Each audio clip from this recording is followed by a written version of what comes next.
Hey, English learners! Welcome back to the English Leap podcast, your cozy place to learn easy English and improve your life at the same time. I'm Emma. And I'm David. So happy you're here with us again. Maybe you're a little tired. Maybe you're avoiding your to-do list. But hey, at least you're doing it in English. Yeah, if you're going to escape your responsibilities, doing it in English is the best way. True. You're kind of avoiding work, but your English is getting better at the same time. And for someone who's talking about avoiding work, you sound extra awake today, David. What happened? Did you drink a whole coffee shop? Surprisingly, no. Today I did something very unusual for me. I answered a message without overthinking for 10 minutes. Wait, what? No overthinking? This is breaking news. I know, right? Usually I type, delete, type again, check every word, especially in another language. But this morning, I just pressed record, sent a short voice message, and thought, okay, done. Not perfect, but real. I feel that so much. I also have those moments when I write, delete, and in the end, I don't send anything. Yeah, so much thinking and almost no talking. And I guess many of our listeners do the same with English. They think, but don't actually speak. Yeah, their head is full of sentences, but their mouth is on mute. And that's really what we want to work on today. Because today we're not talking about grammar rules or exam tricks. We're talking about that moment when your brain is busy, but your voice is quiet. I know that feeling so well. And I sometimes think, how many chances to practice speaking did I miss because I stayed silent? So today's topic is really close to our hearts. We're calling this episode Stop Thinking and Start Talking. It's all about calming that noisy brain and actually using your English voice in real life. We'll share real stories, simple ideas, and tiny steps you can try, so speaking feels more like talking to a friend and less like taking a test. But before we go deeper into this topic, we want to ask you for one tiny favor.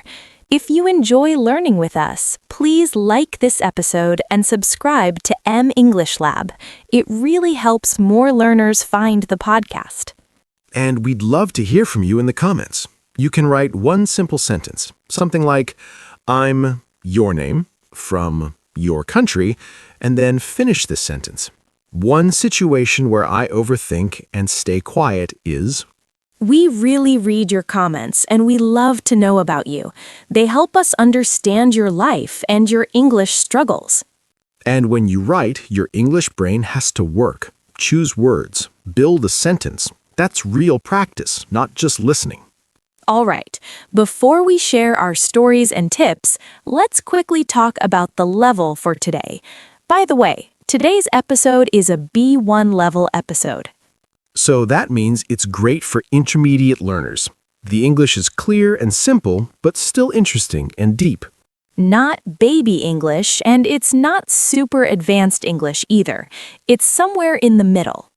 And if you're a strong beginner, don't worry, you're still welcome here.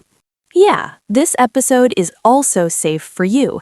It can help you slowly move from beginner English to intermediate English. So wherever you are on your journey, you can stay relaxed and learn with us. And because we love vocabulary, we will highlight some bigger words and phrases from this episode. During the episode, we'll explain them naturally inside the conversation. And at the end, we'll do a calm little word tour. We'll slow down, breathe, and go back over the important words with simple examples. So stay with us right till the end. All right, let's get started. So Emma, let's start with a real moment. Do you remember a time when you wanted to speak another language and your brain just shut down? Oh, yes. I remember so clearly. I was in a bakery in another country. I had practiced my sentence many times before. Hi, can I have that chocolate cake, please? Okay, sounds simple so far. It was simple until it was my turn. The lady looked at me and said something fast in her language, and suddenly my brain felt like someone pulled the plug. Like when the Wi-Fi goes off? Exactly. 1 second I had full internet in my brain, and the next second, no connection. What did you do? I just stood there holding my little paper bag. I opened my mouth and said, hi, I cake this, please. And I pointed like a lost child. Honestly, that is still communication. You still got the cake, right? Yes, I did. And the funny thing is, the lady smiled. She didn't laugh at me. She was actually very kind. But inside, you probably felt embarrassed. Oh, completely. I walked out thinking, come on, Emma, you studied this. Why couldn't you say one simple sentence? That feeling is so real. You know, I had a similar moment on a video call once. Really? Tell me. I was on a video call with some native speakers. I knew what I wanted to say. I even said it in my head in perfect English. In your head, right? Right. But when it was my turn, I heard my name and my brain was like a crowded room. Too many thoughts. No clear door. Like everyone shouting at the same time? Grammar, vocabulary, fear, all yelling together? Exactly. I ended up saying something super short like, yes, I agree, when I actually had a full idea. And after the call, you probably thought, why didn't I just speak? Yes. And that's the thing. Most of us have good English inside. The problem is not the language only. It's the overthinking. I think for many people, it starts with fear. Fear of making mistakes, fear that someone will judge you. When I was younger, I was always scared someone would laugh if I said a word in the wrong way. And judge here just means they look at you and think something negative, like, wow, their English is bad. Even if they don't actually say that, your brain whispers it to you. Right? Your brain becomes the strict teacher. Speaking of teachers, I still remember one class at school. A student answered in English, made one small mistake, and the teacher corrected them in a very cold voice. Oof. The whole class laughed a little, and I watched that student become very quiet after that day. They almost never raised their hand again. And many of our listeners have a story like that. A teacher, a classmate, a family member who laughed or corrected them in a hard way. So now, even when they are adults, their body remembers that feeling. Their brain says, careful, don't talk, it's dangerous. Yeah, it's like there's a small alarm inside you. Every time you want to speak English, the alarm goes, beep, beep, danger, don't do it. I had another moment like that in high school. We had to read a short text in English. I mispronounced one word. My friend laughed, and I smiled on the outside, but inside I thought, okay, I will read very fast next time so no one hears me. And that one little moment can stay in your memory for 10 years. Exactly. One joke, one comment, and your brain decides it's safer to stay quiet. And then there's another thing, perfectionism. Perfectionism is when you think if it's not perfect, it's not good enough. So you don't allow yourself a simple, small, okay sentence. You want the best sentence with the best grammar, the best accent. And while you're waiting for the perfect sentence, the moment passes. It's like waiting for the perfect bus.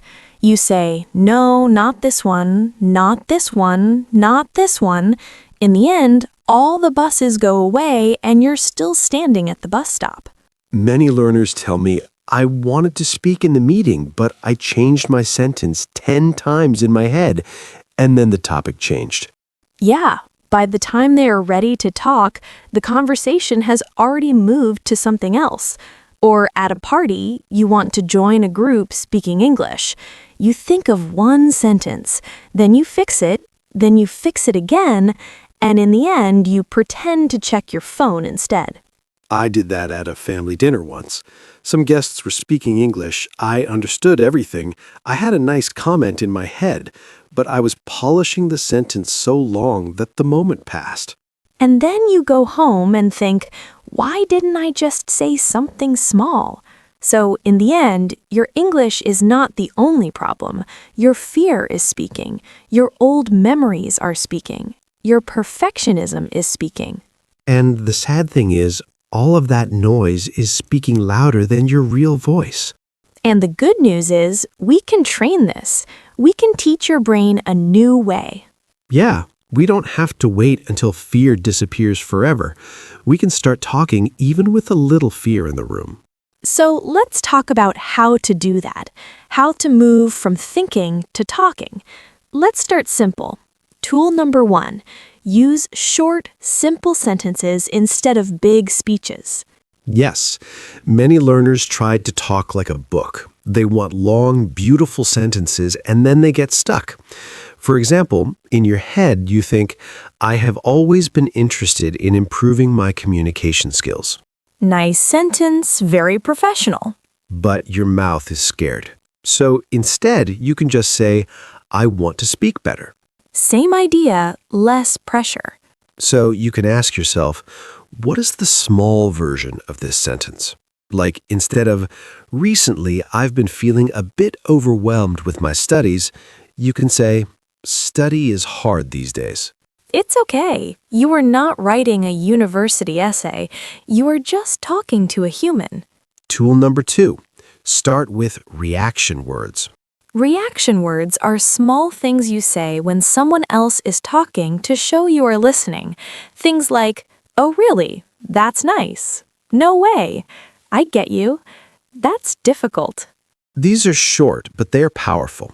They help you start talking and they give your brain a few seconds to find the next sentence. For example, if a friend says, I'm so tired from work, you can say, oh really? That's difficult. Do you have a lot of projects? You see the pattern? First, a reaction, oh really? Then a small opinion, that's difficult. Then a simple question, do you have a lot of projects? That's already a good little conversation. Not perfect, but real. Tool number 3, prepare a few ready phrases. Ready phrases are sentences you practice many times so they become automatic, almost like a song. For work or study, maybe, sorry, could you repeat that? Or, can I ask a quick question? Or, I don't understand this part. In daily life, hi, can I get a coffee, please? Or, can you recommend something? Or, is there another option? You don't need 50 ready phrases, even 5 can change your day. And remember this, simple and spoken is better than perfect and silent. Yes, a short sentence out of your mouth is always better than a perfect sentence hiding in your head. Okay, so we have some tools, but where can you practice them without so much pressure? Let's talk about safe mode, low pressure practice. Low pressure means a relaxed situation. No test, no teacher watching you, nobody giving you a grade. An easy way is to talk to yourself while you do normal things. For example, when you're cooking, you can say, now I cut the vegetables. After this, I will eat and watch one English video. Or when you're walking. Okay, I'm going to the bus stop today. I feel a little tired, but I'm happy I'm learning English. It can feel strange at first, but it really helps your mouth get used to English. Another way is voice messages to a safe friend, someone who understands you are practicing. You can even tell them, hey, my English isn't perfect, but I want to practice. Is it okay if I send you short messages? If they're a good friend, they will be happy. They will feel honored that you trust them. And if you don't have a safe friend yet, you still have your mirror. Yes, the mirror never laughs at your accent. You can stand in front of the mirror and say 1 or 2 sentences about your day. Today I feel, today I learned, today I want. Think of it like dancing. Before you dance at a party, many people practice a little alone in their room. Same with English. You can practice alone first, so later it feels easier to dance in real conversations. But there's also something else we need to change. Not only what you say, but what you say to yourself. Yes, the voice inside your head. Many learners have a very strict inner voice. It says, I'm stupid, my English is terrible, I can't talk. If you talk to yourself like that, of course you feel scared to open your mouth. So let's change that inner sentence just a little bit. Instead of, my English is terrible, you can say, my English is under construction. Under construction means it's not finished yet, but work is happening. There is progress. And instead of, I can't talk, maybe say, I'm learning to talk more. Or, one small sentence is still progress. Progress means you are moving forward step by step, even if it's slow. And every time you say even one sentence in English, that's a step. So here's a tiny challenge for you. Today, say one real sentence in English. Just one. It can be to a person or to your mirror or into your phone as a voice note. Maybe, I feel nervous, but I want to speak more English. Or, today I listened to a podcast to practice my English. Don't wait for the perfect moment. Just choose a small, normal moment and say something. And if you want, you can also write in the comments, one situation where I overthink and stay quiet is, and finish the sentence. When you write that, you're already facing the problem. You're not hiding from it. And we'll read those comments and think, okay, we're not alone in this. We're all learning together. Okay, David, before we finish, let's do our tiny word tour. Just a few important words from today. Yes, let's slow down and look at them one by one. We have to start with the big one, overthinking. Right. Overthinking means you think too much about something, so much that it becomes a problem. For example, I wanted to send a voice message, but I was overthinking every word, so I didn't send anything. Or, I overthink before I speak English in meetings, and then I stay quiet. Your brain is too busy, and your mouth stops. Another word we used is mute. Mute means no sound.